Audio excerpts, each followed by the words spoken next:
So, we looked at the representation of vectors using complex numbers, and that is something we will use extensively in this course, both for synthesis and analysis. Some of you are already familiar with the analysis part using complex numbers. Here we will use it for synthesis. So, essentially in a 4-bar linkage,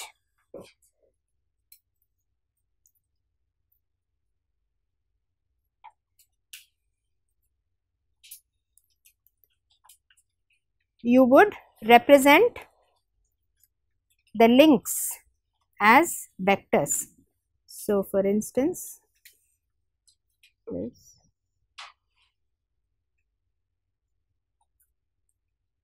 and this, yes.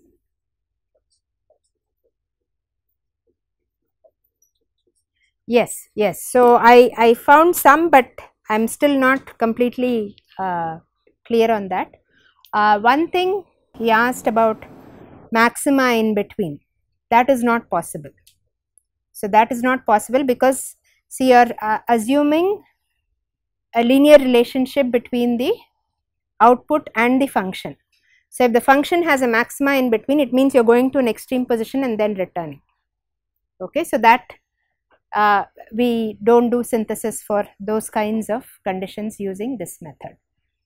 The Chebyshev polynomial essentially tries to, so if you have the error function, if you draw the error, structural error, then what it does is, okay, so let us just take say 3 precision points. So, you have error here, here, here and here. Okay. What the polynomial tries to do is to basically make the errors in between the precision points equal to the errors at the ends. Okay. So, sum of these errors between the precision points becomes equal. So, that is how you minimize and then if the choice of precision points is such that we call this a first step, because if this is big, okay, you would have to try to bring these 2 precision points closer, so that overall at the expense of some. So, you can think of this as like a wire that of constant, so that if you lower it somewhere, it is going to increase somewhere else. Okay, so that is the best thing that you can do with this. This is what you are trying to do with this Chebyshev spacing. Okay. So, the maxima that you were talking about, that we cannot, you have to choose the range of the function such that there is no maxima or minima in between, because you are taking your output to be proportional to the function. So, which means you are going to an extreme then coming back, and that is not how we can synthesize for the function generator. Okay. I would have to talk to somebody in, apparently the Chebyshev polynomial is used a lot in this kind of error approximation sort of applications, but I would have to talk to somebody in the math department to really find out where it applies, where it does not. I looked up some things and some of it was not my cup of tea. So, I just thought, okay, but as far as application goes, this is what it is trying to do essentially. So, if you have 3 precision points, it is trying to, the errors between the precision points, that, so this, in this case it is very easy to see, this plus this plus this should be equal to this plus this, that is what you are trying to do essentially. Okay. So, the negative error, so overall it gets minimized. That is what the roots of the Chebyshev polynomial give you these precision points, the spacing such that this error is minimized in this fashion. But the range you choose such that it is not, it goes back and forth, then again you have a problem, because see, you can always assume a non-linear relationship between your output variable and then you can do other things. For the simplified case where we have assumed a linear relationship between the output variable and the angle, you can't have that kind of a, it has to be like monotonically increasing or decreasing function. Okay, so coming back to the vector loop equation, so you can express a 4 bar in terms of vectors. So this would be say theta 2 and say theta 4. Okay, and then write the vector loop equation as R1 plus R2 plus R3. In this case, I have chosen the direction such that R1 plus R2 plus R3 equal to R4. Okay, and this holds true for all the positions of the linkage. So, in fact, this is how we do the position analysis. We start from this to do the position analysis for a 4 bar, and so we then write this in terms of complex numbers as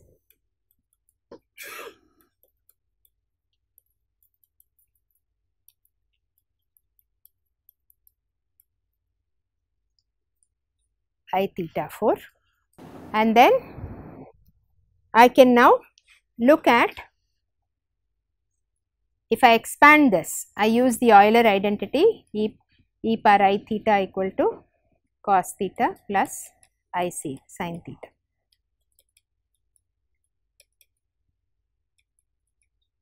So, the real part will be the cos theta terms, the imaginary parts will be the ones with the operator I. So, I can split this equation. This is essentially a vector equation, so it is 2 scalar equations. Okay, this is a vector equation. I can split it into the 2 scalar equations as, so let us say here in this particular case, I am taking theta 1 to be equal to 180 degrees, because that is my angle from the axis, x axis that I have chosen. Okay, so I have chosen, this is x. Okay, so theta 1 is 180, so I can write this as minus r1 plus r2 cos theta 2 plus I r2 sin theta 2 plus r3 cos theta 3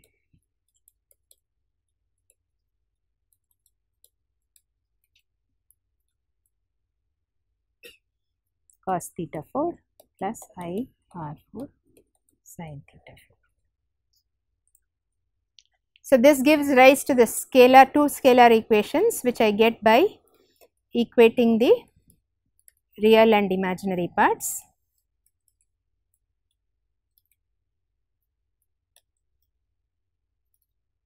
I get minus r1 plus r2 cos theta 2 plus r3 cos theta 3 equal to r4 cos theta 4. So, this is one equation, and then by equating the imaginary parts I get I r2 sin theta 2. So, I can remove I all over because I am just taking the terms with the I operator. R3 sin theta 3 equal to R4 sin theta. Okay. Now, for synthesis, so let's say I am looking at a function generation. I want to relate theta 2 and theta 4. That is my function generation mechanism. So, I want to eliminate theta 3 from these 2 equations.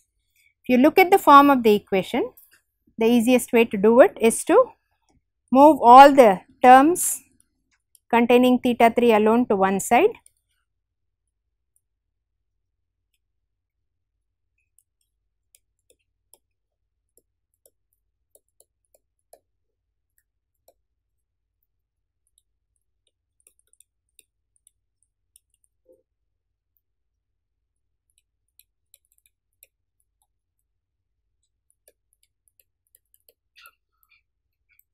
Theta 2. So now if I square and add these two equations, I will essentially eliminate theta 3 because cos square theta 3 plus sin square theta 3 will be 1.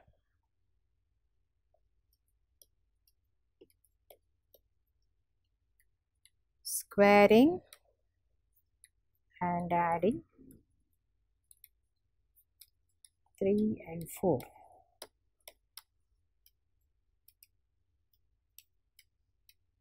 So I get R3 square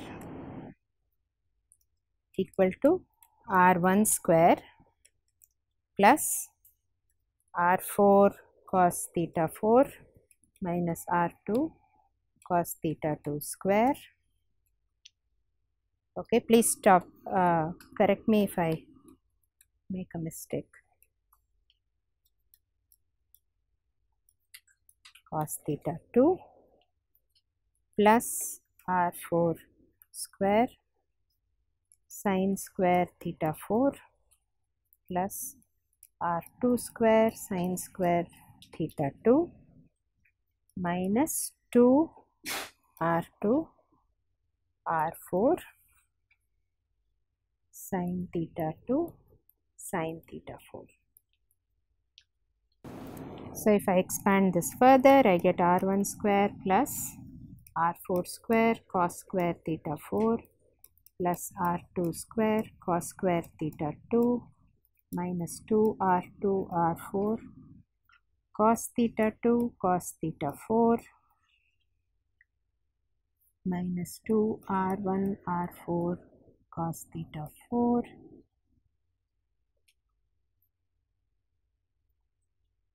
plus 2 R1 R2 cos theta 2, okay, plus this R4 square sin square theta 4 plus R2 square sin square theta 2 minus 2 R2 R4 sin theta 2 sin theta 4.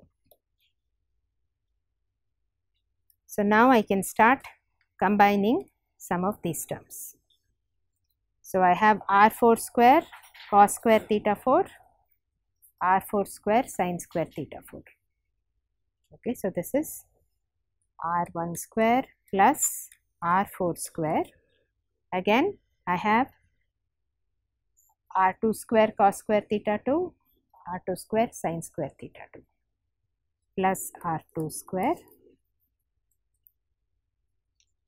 Then I have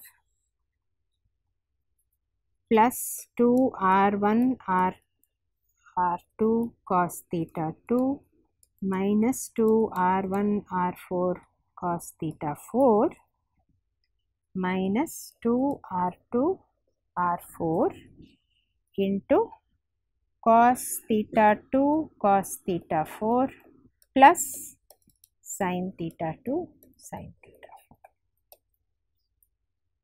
Okay, this one, no, that should be plus, correct?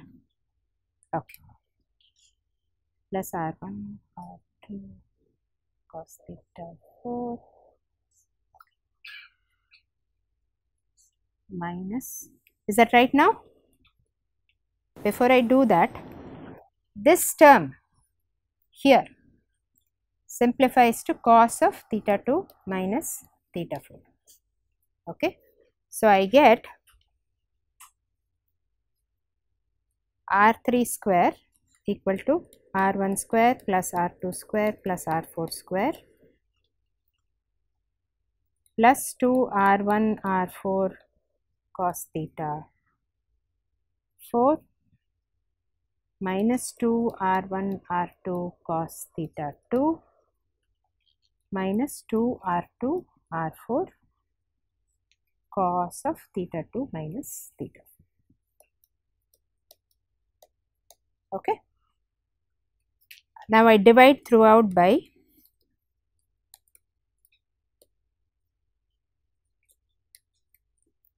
R2 R4. Okay, and in this I take the cos of theta 2 minus theta 4 to the other side, okay, and divide throughout by this.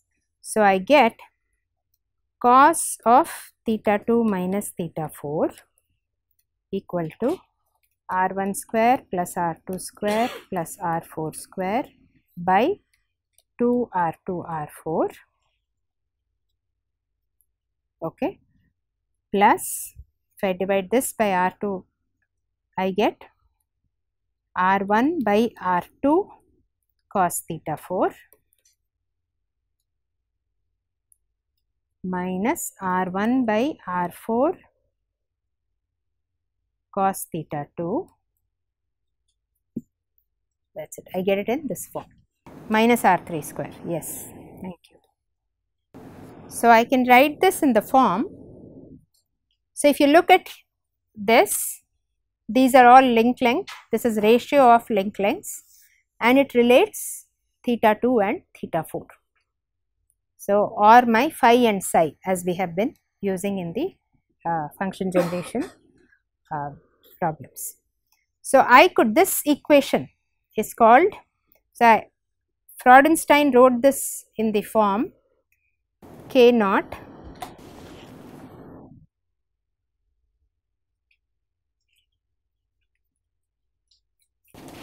k2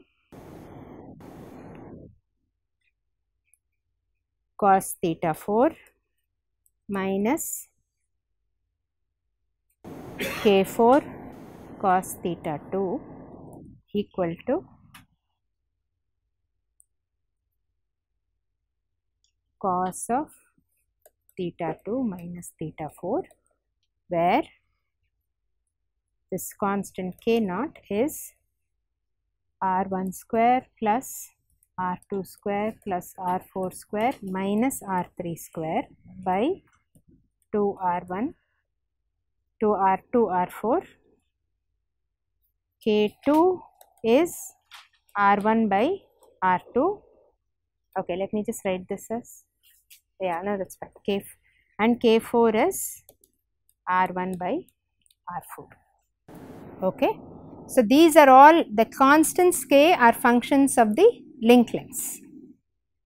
And so, now if I have the relationship between the input and output angles specified, okay, say let us say I am given theta 2 say corresponds to phi from our previous, and I have psi.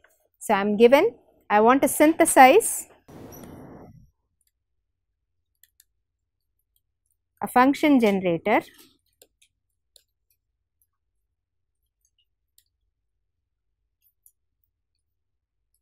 with for 3 precision points.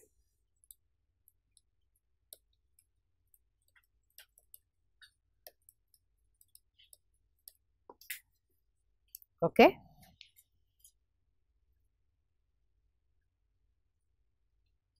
So, I can now set up this equation for these 3 precision points and solve for, so I will get 3 equations.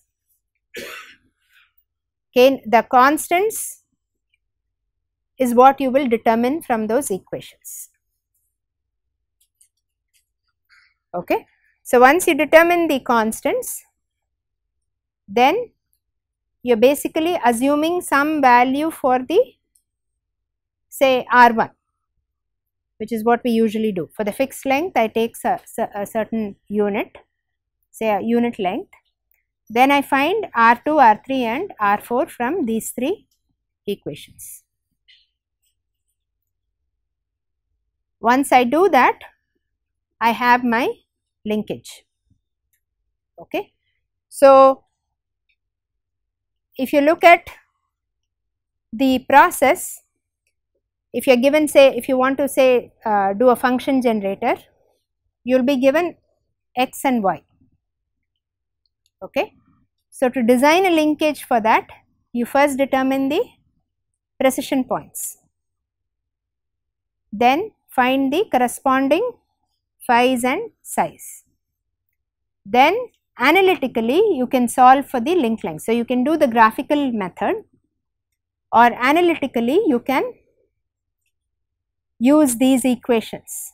You can program these equations and then find the link lengths from this equation. So, this is using Freudenstein's equation for function generation.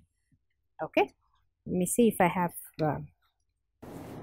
So, for each position we would write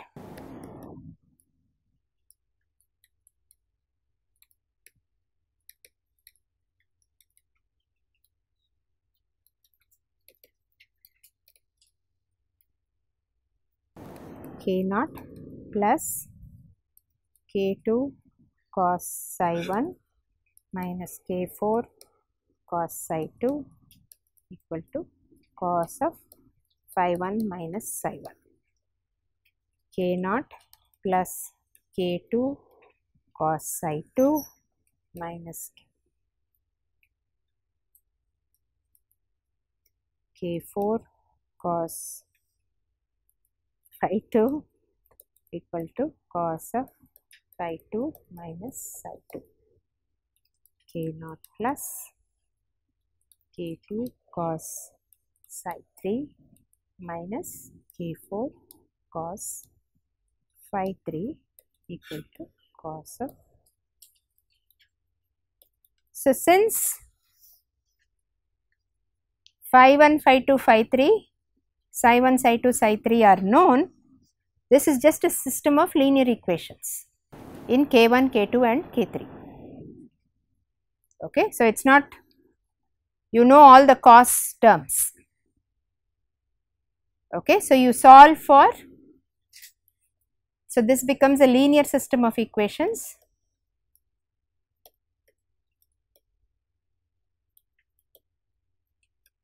Solve for k0, k2, k4,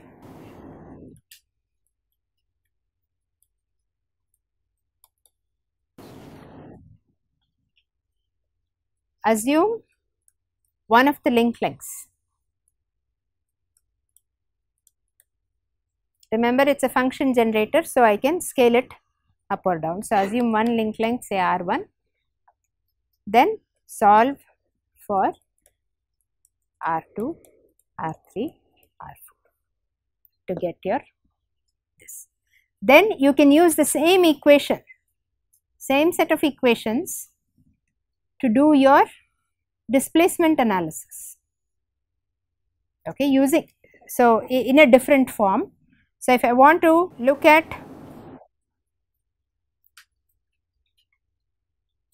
this, so here I have eliminated theta 3, I have a relation between theta 2 and theta 4.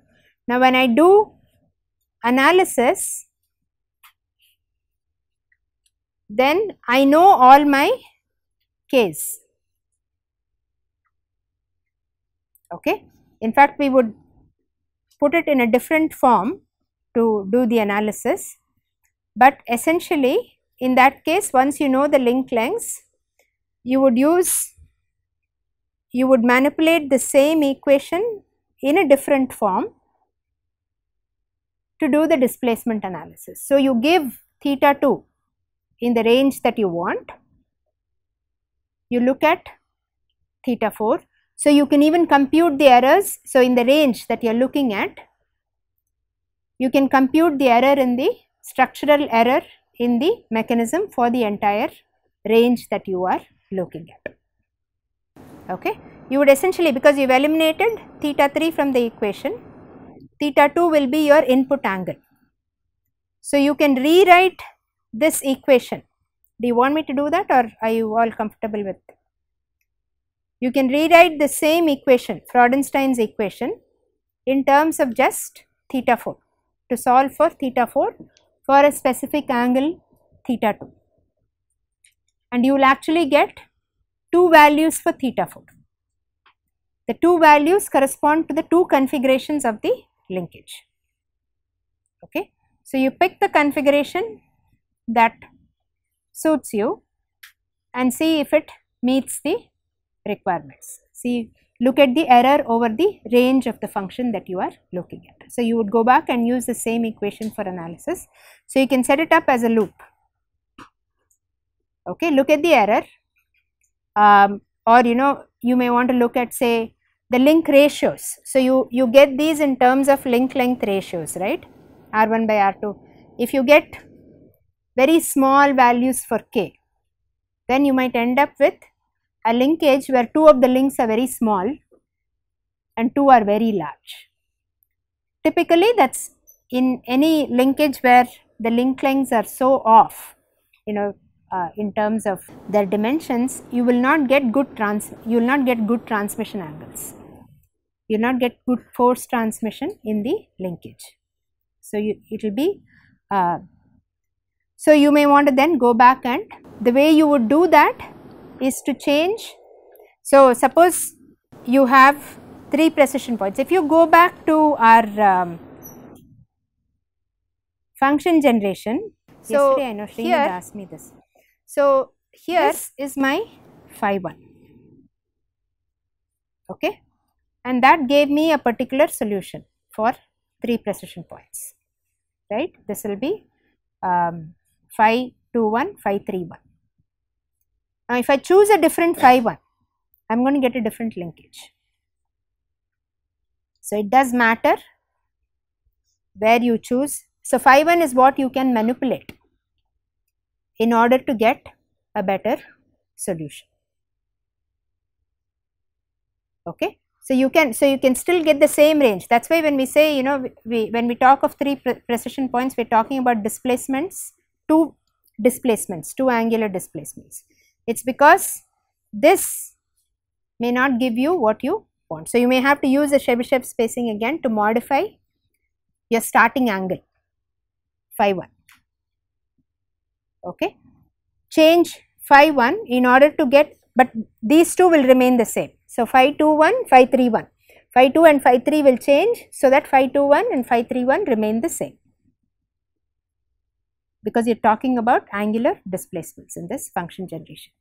So, for instance, if I choose both phi 1 equal to 0 and psi 1 equal to 0, okay, in my design, then what happens?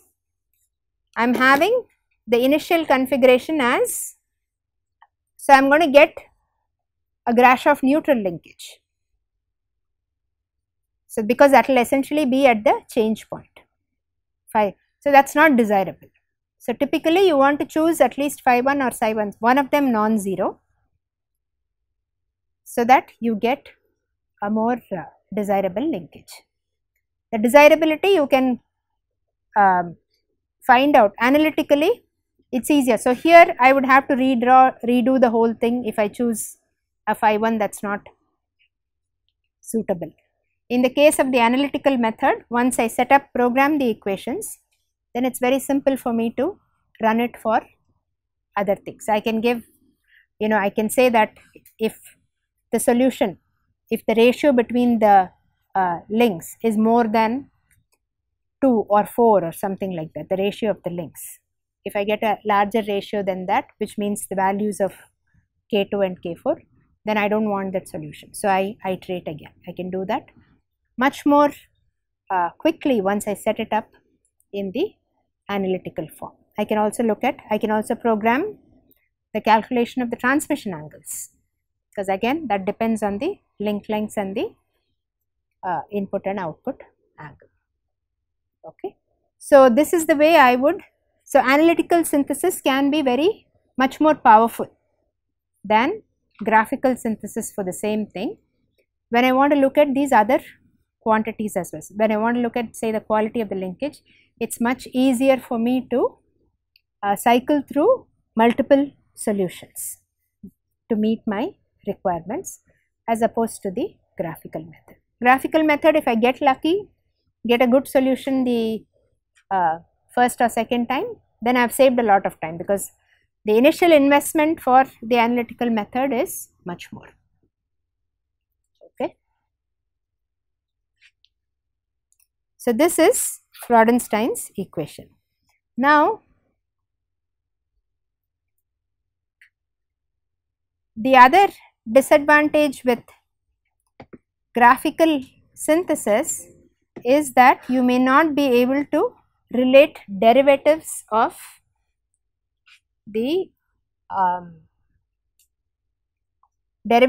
displacement. Okay, you are only looking at displacement. When you do graphical synthesis, it could be an angular displacement, it could be displacement of a point, it could be the displacement of a point and the orientation of a link. So, we are looking at only quantities related to position, not related to derivatives of position. And there are some special cases where you could relate the two, but in most cases it is difficult to relate higher derivatives with. But that is where again the analytical synthesis, especially synthesis using these complex numbers, comes to mind. Again, let us go back to the loop closure equation. So, let us say we write this as, and this method is called Bloch's method of synthesis. The Russian kinematician Bloch's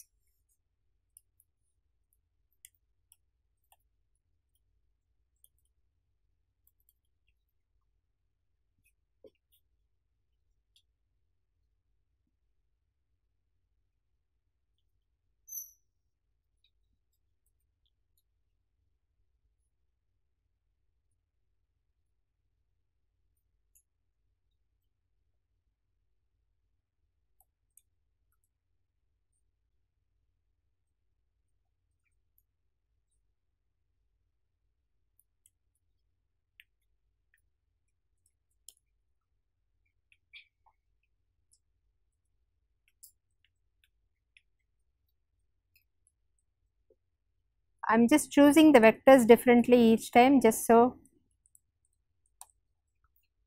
you know that there is no set way of. So, Freudenstein's equation itself, you will find it in different forms in different books depending on what how they chose their vectors. So, it is not something you want to mug up, but once you pick something, stick to that. Okay. So, my vector loop equation here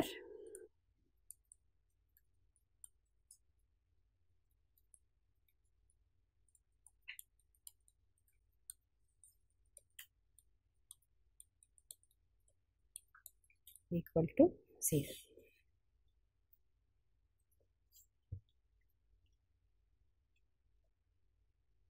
And I have in complex notation, I can write it as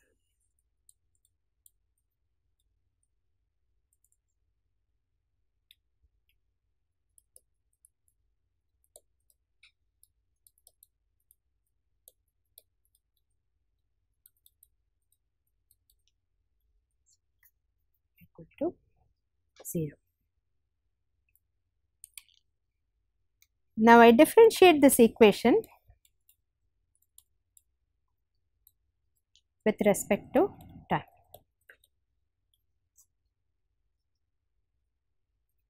When I do this, my d by dt of r e power I theta will be r in the case of the 4 bar is a constant. Okay. So, I get r I e power I theta into d theta by dt, which I can write as omega r omega I r omega e power I theta for beta. It is omega r e power I theta.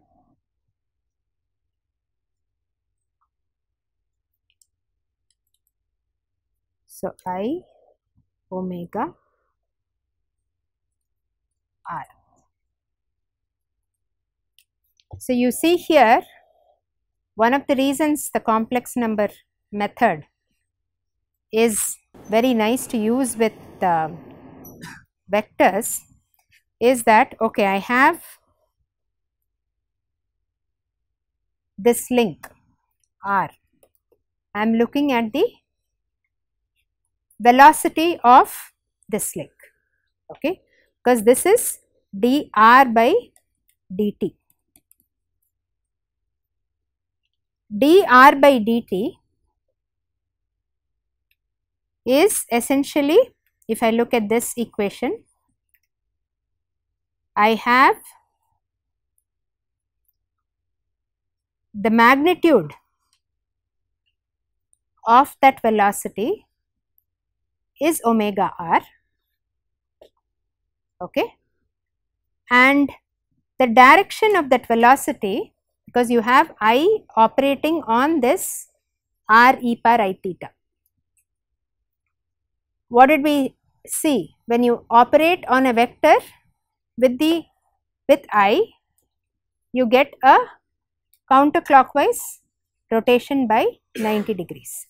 So, the velocity vector for this is going to be, this would be the direction of the velocity vector.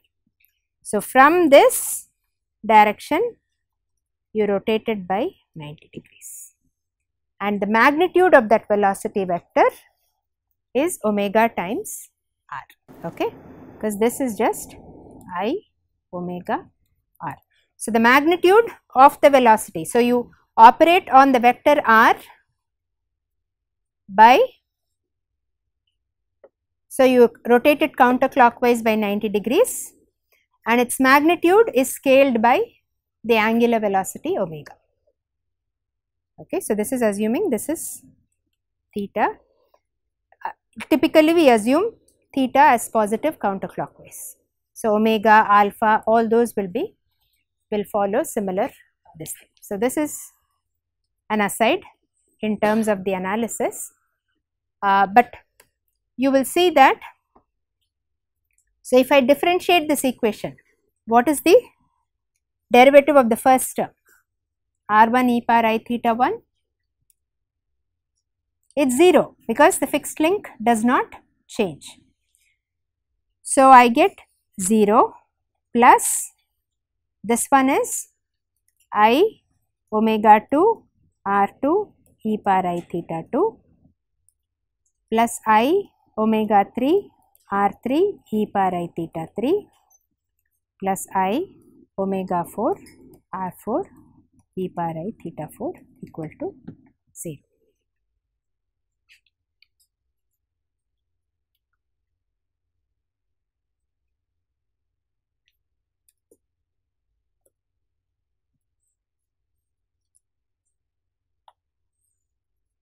Now, let me differentiate the velocity vector. So, dv by dt. So, v is dr by dt.